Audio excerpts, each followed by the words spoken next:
Sobat City People, kita kembali melanjutkan seri pengajaran kita. Dalam Matius pasal 8 kita belajar kemarin bagaimana Yesus menenangkan danau yang bergelora.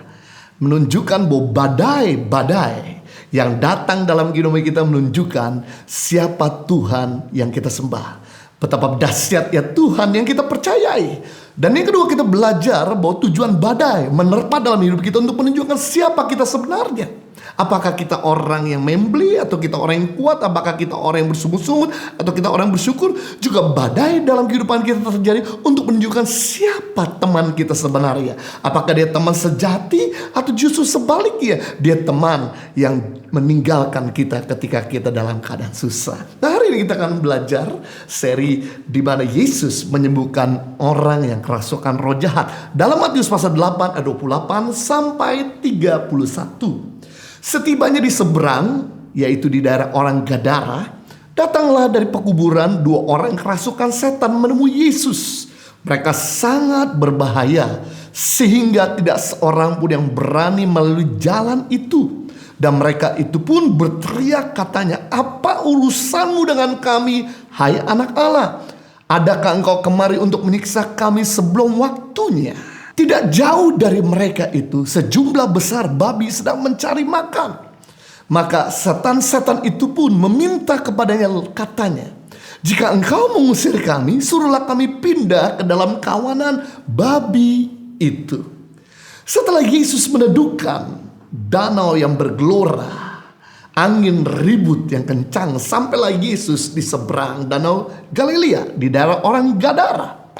Daerah Gadara adalah daerah non-Yahudi karena di situ banyak orang-orang yang bekerja sebagai peternakan babi. Dan baru sampai di sana, Yesus langsung dihadang sama dua orang yang kerasukan roh jahat. Dalam kitab Matius ditulis dua orang roh yang kerasukan roh jahat, tapi dalam kitab Lukas dan kitab Markus hanya ditulis satu orang. Mungkin kitab Markus dan kitab Lukas melihat cuma satu orang yang berbicara kepada Yesus, tapi Matius melihat ada dua orang menjelaskan lebih detail. Dan orang yang kerasukan roh jahat ini kemudian ketakutan dan berkata, "Apakah engkau menyiksa aku sebelum waktunya?" Dan kemudian Yesus berkata, "Keluarlah." Dan kemudian roh jahat itu meminta untuk bisa masuk ke dalam babi-babi yang ada di sekeliling. Dan singkat cerita, orang yang kerasukan roh jahat itu menjadi sembuh dan sehat normal kembali. Membuktikan di sini bahwa ternyata orang yang kerasukan roh jahat ini dijauhi oleh orang Yahudi. Kenapa? Karena yang pertama, dia ada orang bukan Yahudi.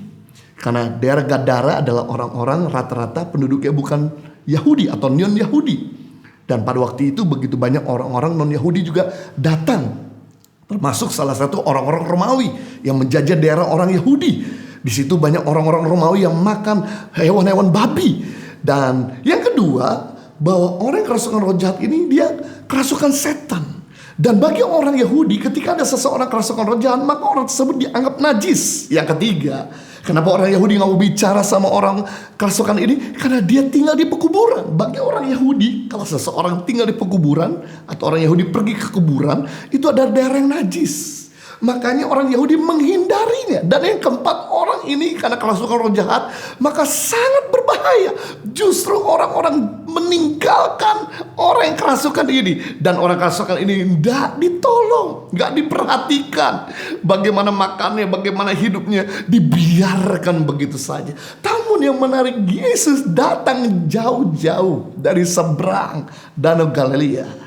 Dan kemudian rela untuk berhadapan dengan badai yang besar untuk mengancam nyawa muridnya. Dan ketika dia sampai di sana, dia sengaja khusus untuk menolong orang yang kerasukan roh jahat ini, yang dianggap najis, yang dianggap terhina, yang dianggap menakutkan.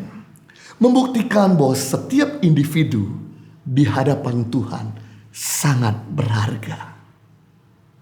Tuhan Yesus bukan cuma menolong orang populer, bukan cuma menolong orang kaya, bukan cuma menolong orang bermoral, bukan cuma menolong orang berkuasa, tapi justru dia menolong orang yang terhina, orang miskin, orang yang amoral, orang yang kesepian, orang yang terbuang.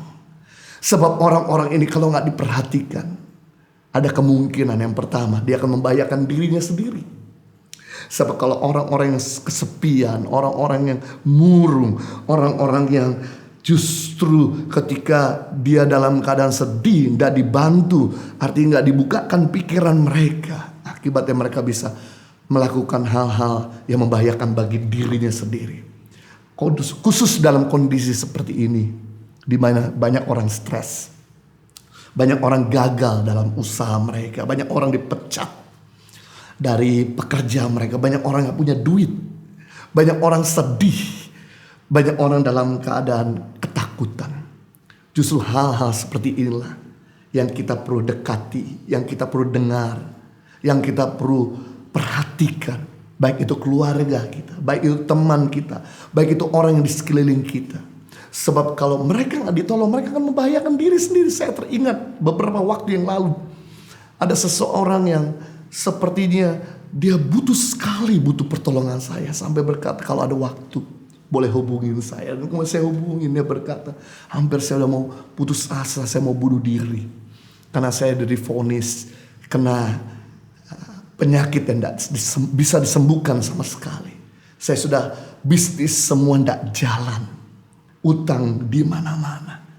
Dan ketika kamu menelpon, kamu memberikan kekuatan, kamu memberikan aku pandangan, kamu memberikan kamu harapan. Dan hari ini aku putuskan untuk aku gak jadi bunuh diri. Wow, luar biasa. Momen-momen seperti ini waktunya dimana kita harus menolong mereka yang membutuhkan. Dan yang kedua, kalau orang-orang yang putus asa, terhina, kesepian dan ditolong, suatu kali mereka membahayakan kita. Coba aja mereka yang kelaparan dan dibantu, mereka yang susah dibantu, mereka mencari jalan dengan mengalahkan segala cara untuk bisa dapat makan. Mungkin mereka akan melakukan hal-hal anarkis dengan membuat penjarahan atau dengan mungkin mencuri, merampok dan sebagainya. Itu sebabnya dengan kita menolong mereka, kita sedang meredam kejahatan untuk masa depan kita semua. Jadi sebenarnya baik sekali ketika kita menolong seseorang dalam keadaan susah, kita bukan cuma sedang membantu dia, tapi kita sedang membantu diri kita untuk hidup damai dan aman di masa yang akan datang. Dan saya juga teringat awal mula kenapa kami kembali ke Indonesia dan menolong orang-orang di daerah-daerah tertinggal. Karena kami teringat waktu kerusuhan di daerah Maluku, begitu banyak anak-anak yang kehilangan orang tuanya. Teman kami menghubungi di daerah Maluku bahwa anak-anak ini perlu ditolong dalam edukasi. Kemudian kita support komputer, kita support pendidikan dan sebagainya. Dan kemudian kita kembali ke Indonesia setelah tinggal di Australia 10 tahun. Dan istri saya mulai membuka pintu rumah untuk menolong anak-anak yang gak bisa sekolah. Bahkan membantu buat mereka yang gak bisa berobat, membantu buat mereka yang gak punya lapangan pekerjaan. Dari situ kemudian kita mulai berkembanglah untuk kita menolong daerah-daerah tertinggal lainnya. Kami masuk sampai ke NTT. Kenapa? Karena daerah situ ada daerah di mana mereka susah untuk bisa makan. Karena sejak mulai bulan Mei sampai bulan Desember daerah kering. Kita mulai bantu dengan bahan-bahan pokok kepada mereka. Dan ketika mereka ditolong, mereka ada harapan. Tadinya mereka berkata sepertinya cerita Tuhan itu cuma cerita mitos. Cerita Tuhan cuma cerita fiction ada di buku. Kami cuma datang beribadah seperti betul kita dengar Tuhan besar, tapi kami gak pernah ngalami. Tapi justru lewat bantuan yang diberikan ini membuka mata kami untuk melihat Tuhan dalam kehidupan kami. Saya percaya dengan kita menolong orang-orang yang terpinggirkan, orang yang hina, orang yang amoral, orang kesepian, orang terbuang, maka yang menarik adalah ketika orang tersebut ditolong, membuka mata mereka untuk melihat Tuhan dalam hidup mereka.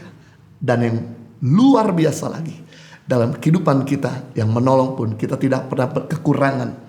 Kita tidak akan pernah jatuh miskin, tapi justru Tuhan semakin memberkati kita. Mari please, tolonglah buat mereka yang membutuhkan. Tuhan memberkati.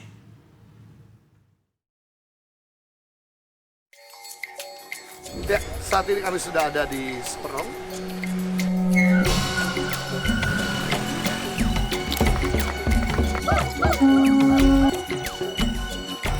Saksikan suka duka perjalanan Tangan Pengharapan dalam merintis dan mengembangkan pendidikan di seluruh Indonesia di program Journey Tangan Pengharapan setiap Jumat pukul 7 malam di YouTube channel Henny Kristianus.